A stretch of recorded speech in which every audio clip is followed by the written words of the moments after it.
Ahora el evangelista retoma a una figura que ha sido muy importante en el proceso de dar a conocer el camino de Jesús, y es Juan el Bautista. Juan el Bautista, al momento en que nosotros estamos leyendo este texto, es un personaje que, por su condición de ser alguien que proclamaba las injusticias y llamaba al pueblo al arrepentimiento, se ganó a muchos enemigos. Muchos respondieron favorablemente en arrepentimiento y eran bautizados. ¿Se acuerdan que nos dice el texto bíblico? Pero muchos se incomodaban. Dentro de ellos pues estaban fariseos que estaban muy incómodos, había algunos publicanos, pero tocó por ahí una fibra sensible en Herodes. Y él le criticó, le señaló más bien un procedimiento erróneo que estaba haciendo en su estilo de vida, donde él tomó por mujer a su cuñada. Juan el Bautista lo señaló y en cierto momento es apresado. Así es que tenemos que entender que este texto que hoy estamos leyendo, cuando se refiere a Juan el Bautista, no está en las mismas condiciones que lo dejamos hace poco tiempo, todavía en el desierto, predicando y bautizando. En este momento Juan el Bautista está, según nos lo cuenta Mateo, en prisión y encadenado, por ahí del capítulo 11 en adelante. Este es un momento pues, para cualquier persona muy complicado, muy difícil, pero también tenemos que conectar con la parte anterior que veíamos la semana pasada, y durante toda la semana estuvimos reflexionando sobre la idea de que Jesús está haciendo la labor a la que vino y está proclamando la palabra y está haciendo señales y milagros. Dentro de esto, la semana pasada estábamos viendo de un acto especial que se dio allí en Naín, donde el hijo de una mujer, un joven, es traído de nuevo a vida. Y en el versículo 17 veíamos en esta semana también, el día viernes, cómo la fama se divulgaba acerca de Jesús. ¿La fama de qué? De todo aquello que estaba sucediendo. Todo iba recorriendo, decíamos en la semana, como ondas, ¿no? Como esa piedra que puede caer en un cuerpo de agua y se hacen ondas, ¿no? Bueno, esta es una piedra enorme que hace una onda enorme donde ya se están haciendo olas, que se está sabiendo lo que está haciendo Jesús. Un joven es traído a vida. Con estas noticias que se van trayendo dentro de muchas otras que están narradas también, por ejemplo en el capítulo 6, donde hay sanidades, donde hay enseñanzas, viene ya el eco de estas voces y llegan hasta la cárcel, hasta el lugar donde está Juan el Bautista, y llegan por voz de sus cercanos. Y nosotros vemos el versículo 18, dice que los discípulos de Juan le van a llevar las noticias. Juan el Bautista tenía una serie de seguidores, algunos de ellos inclusive ya estaban con Jesús. ¿Se acuerdan de Andrés, que había sido discípulo de Juan y ahora estaba ya con Jesús? Y muchos otros iban siguiendo los pasos del maestro de Jesús, y ahora le llevan a su maestro que está encerrado y le está diciendo, esto es lo que está pasando. Es muy, muy interesante cómo aún dentro de esa condición de cárcel para Juan, pudo tener la bendición enorme de estar recibiendo noticias de lo que estaba pasando afuera. Las mejores noticias, si nosotros podemos decir, el evangelio estaba llegando a las cárceles, a la cárcel donde estaba Juan. La buena noticia que llamó la atención a Juan. ¿Y qué habrá sido en el discurso de allí? Porque la reacción inmediata es que Juan dice, manda, vemos el versículo siguiente, en el versículo 19, a 2 emisarios. Llama a 2. De sus discípulos elige a 2. Jesús también lo hace cotidianamente, ¿no? De pronto manda a 12, de pronto manda a 3, de pronto manda a 2, de pronto se acerca a 1. Es potestad del Señor. Pero aquí vemos cómo Juan manda a 2. Y a mí me llama mucho la atención, la reflexión, porque fíjense que muchos de los comentaristas que hablan de este pasaje cuestionan el punto de la pregunta que manda hacer Juan. Y lo plantean desde una perspectiva de ¿por qué hace esta pregunta? ¿Quién la está haciendo? Juan el Bautista. ¿Qué pregunta hizo? ¿Eres tú el que ha de venir? Es una pregunta muy fuerte. Y muchos han dicho, seguramente su condición de cárcel lo llevó ya a una tristeza y depresión. Otros pensaron, ya no veía la salida porque él venía proclamando justicia, juicio, y veía que Jesús estaba haciendo milagros, sanidades, misericordia. A mí me parece que hay más en el texto. A mí me parece que este texto nos revela mucho acerca de un diálogo de estos discípulos de Juan con su maestro. Y que lejos, a mí me parece que lejos de ser una falta de fe de parte de Juan, es una estrategia para bendecir a los suyos. A mí me parece. Porque yo veo a Juan en versículos anteriores que pudo ser testigo allí en el Jordán, de oír que en el cielo sale una voz que dice, este es mi Hijo amado. Podemos leer en otro texto donde Juan puede reconocer cuando se acercaba a Jesús que dijo, he allí el Cordero de Dios que quita el pecado del mundo. Juan, que conocía perfectamente las tradiciones y las formas cúlticas de presentar sacrificios, reconoce en Jesús el Cordero. Entonces, por eso a mí me parece que este encuentro de Jesús con sus discípulos es un encuentro muy importante que está planteado de la Escritura y como la semana pasada considero que es un encuentro divino también planeado. Porque esos discípulos enviados a Jesús pudieron caminar hacia el Maestro, al verdadero Maestro y darse cuenta quién era Jesús. Cuando Juan los envía, están en la cabeza muchas de las expectativas que había en toda la comunidad acerca del Mesías. ¿Qué decían del Mesías que habría de venir? Siglos antes se habría que venir alguien que restauraría el poder de Israel allí. Alguien que los liberaría del poder de los enemigos. Alguien que volvería a sentarse en el trono de David. ¿Qué más se decía del Mesías? Habían muchas expectativas. Inclusive nosotros podemos reconocer a los propios discípulos de Jesús esperando que hubiera cambios radicales. Eso había en la mente de mucha gente. Seguramente entre los discípulos de Jesús de Juan, había este tipo de pensamiento. Pero lo que podemos ver aquí es una oportunidad especial que le da el Señor a estos discípulos de Juan. Llegan y se presentan ante Jesús y le dan el mensaje de su maestro. ¿Cuál es la respuesta de Jesús? ¿Quieren verla? No dijo nada. No les dijo nada. Dice el versículo 20, cuando estos hombres vinieron a él, dijeron, Juan el Bautista nos ha enviado a ti para preguntarte, ¿eres tú el que había de venir o esperamos a otros? ¿Eres tú, traducido, es el Mesías o esperamos a otro? Jesús en el 23, 21 se pone a trabajar. En esa misma hora, Jesús sanó a muchos de enfermedades, de plagas y de espíritus malos, y a muchos ciegos le dio la vista. ¿Ven? La reacción de Jesús ante una pregunta que era cerrada. ¿Eres tú el Mesías? ¿Sí o no? Es lo que se esperaba. ¿Esperamos a otro? Jesús no le responde de inmediato con palabras, pero les empieza a hablar de una forma que va a impactar su mente y corazón de por vida. A estos dos enviados por Jesús, por Juan, a estos dos enviados hacia Jesús por una respuesta, se llevan más que un simple sí, yo soy el Mesías. Se llevan mucho más, porque les va a impactar para su vida, para el mensaje que va hacia Juan y para las siguientes generaciones, quién es verdaderamente ese hombre que está haciendo señales y milagros. ¿Qué es lo que ven ellos? Veamos la lista. 21. Sanó no a pocos, a muchos. No fue un acto aislado, no fue uno solo.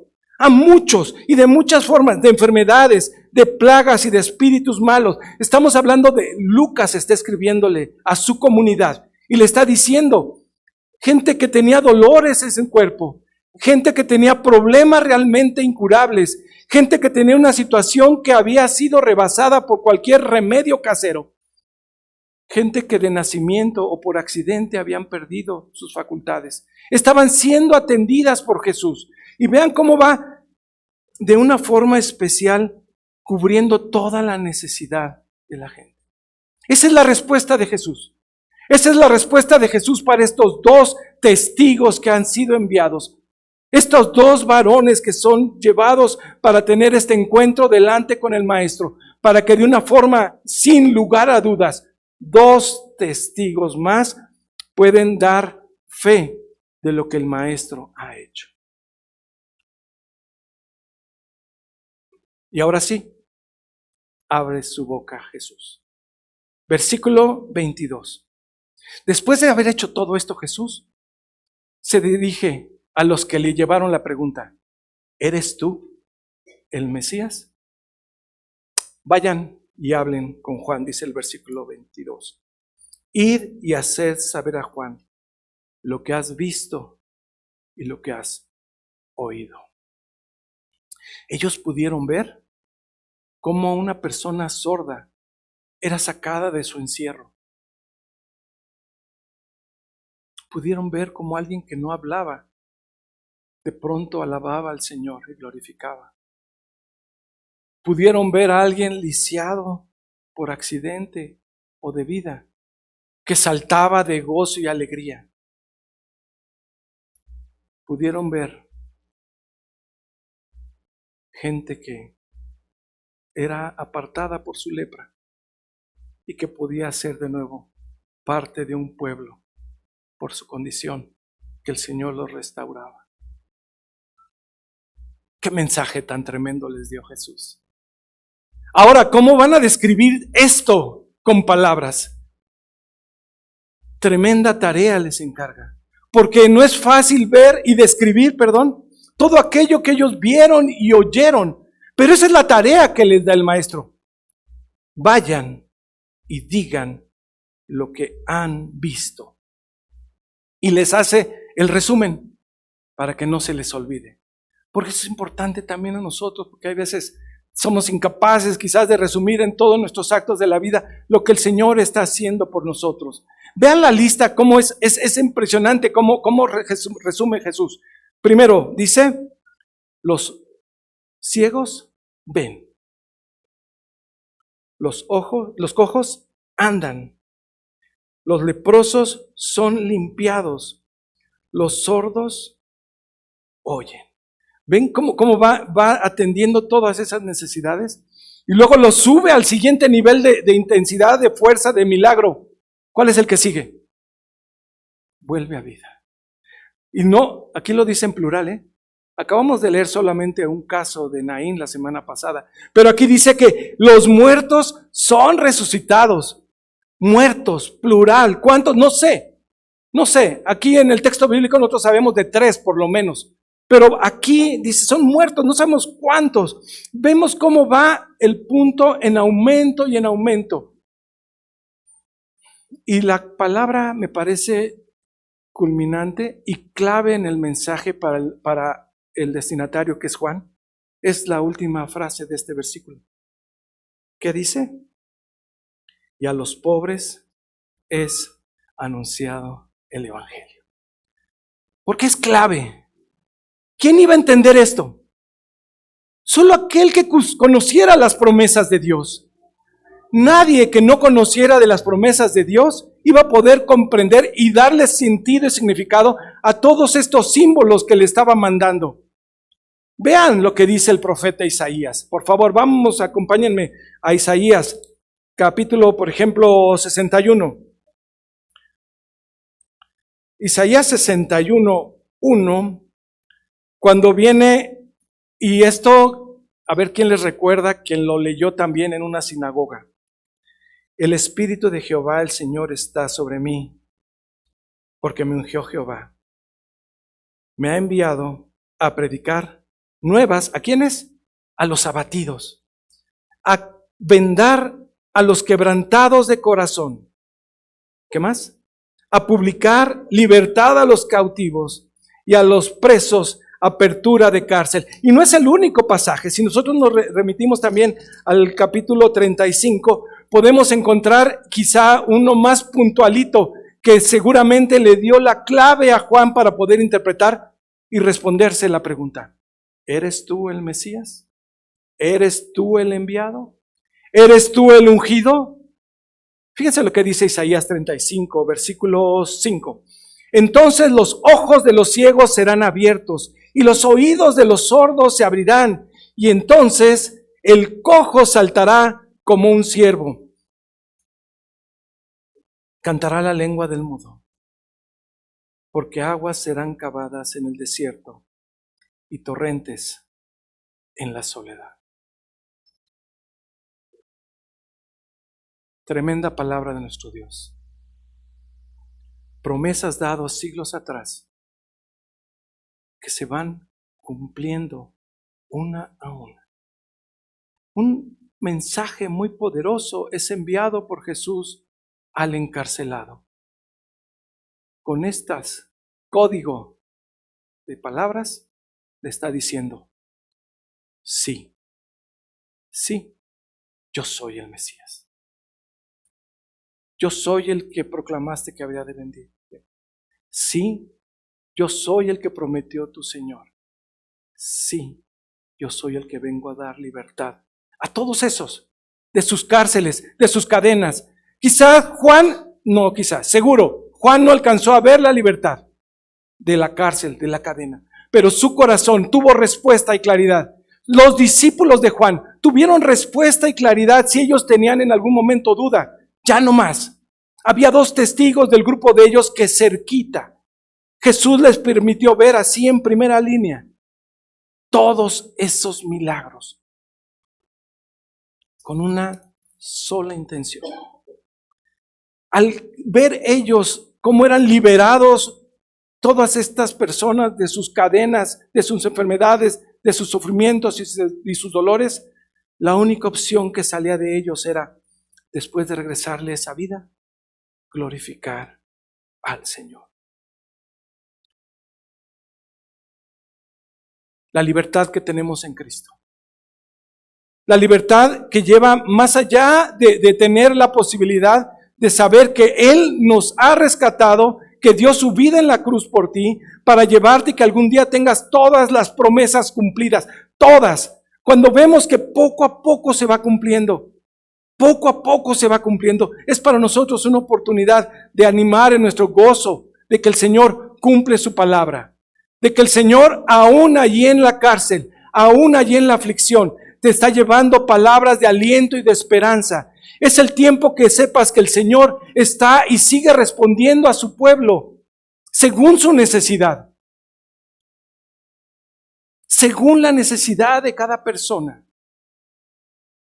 Lo único que tiene que hacer el pueblo es esperar. Esperar con confianza. Esperar en esa confianza que las promesas poco a poco el evangelista nos va dejando claro y las afirma. El Señor cumple. Espera. El Señor cumple su palabra. Está en atención. La confianza que va creciendo de esa fe que el Señor ha puesto en tu corazón te lleva a confiar y a esperar en Él. Esa es la esperanza del creyente. Cuando nosotros como padres tenemos el reto de cuidar a nuestros hijos, chicos, jóvenes o adultos, podemos ver como Juan el Bautista tiene una forma infalible ante la duda. ¿Hacia dónde tenemos que encaminar los ojos y miradas de nuestros hijos?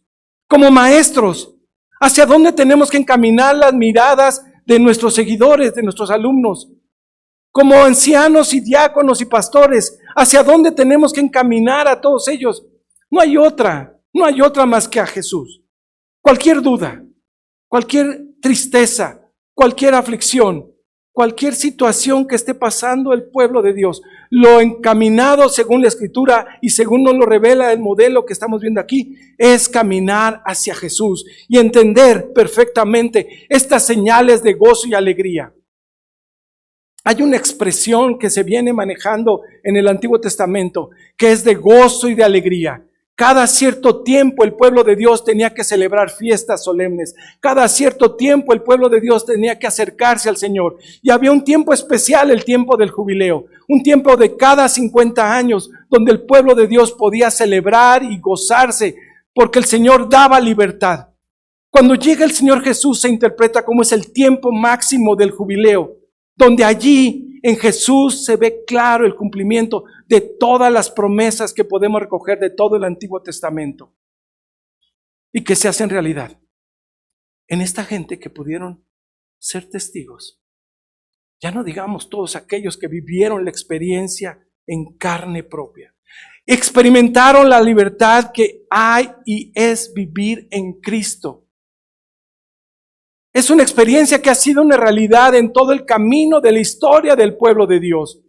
El pueblo de Dios ha caminado en esta trayectoria y nunca el Señor les ha defraudado. Así es que papás, mamás, abuelitas, no nos cansemos de insistir como Juan en enviar a los chicos, jóvenes y adultos a los pies de Jesús. En Cristo.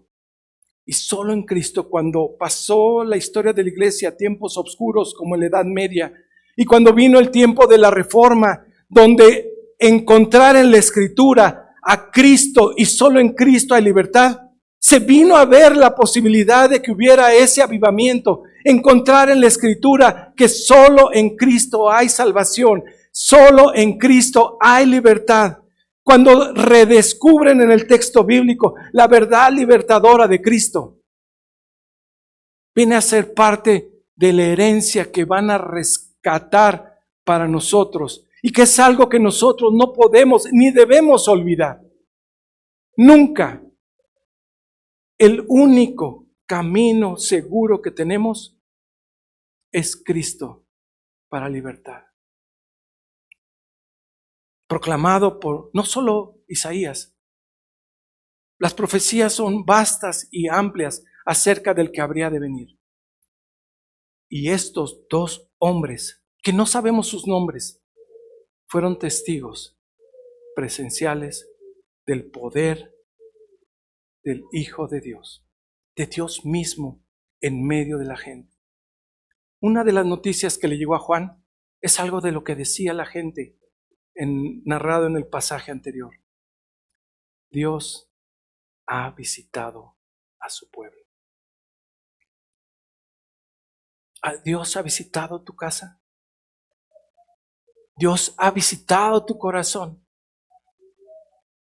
Por supuesto que este es un motivo de gozo. Por supuesto que ese es un motivo para nosotros decirle, gloria sea al Hijo, gloria sea al Señor Jesucristo por toda su obra que Él ha hecho en nosotros.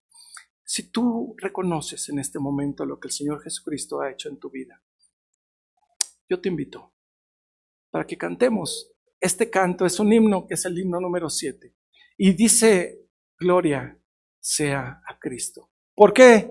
Porque Él es quien me dio libertad. Porque Él me dio libertad, puedo confiar en Él.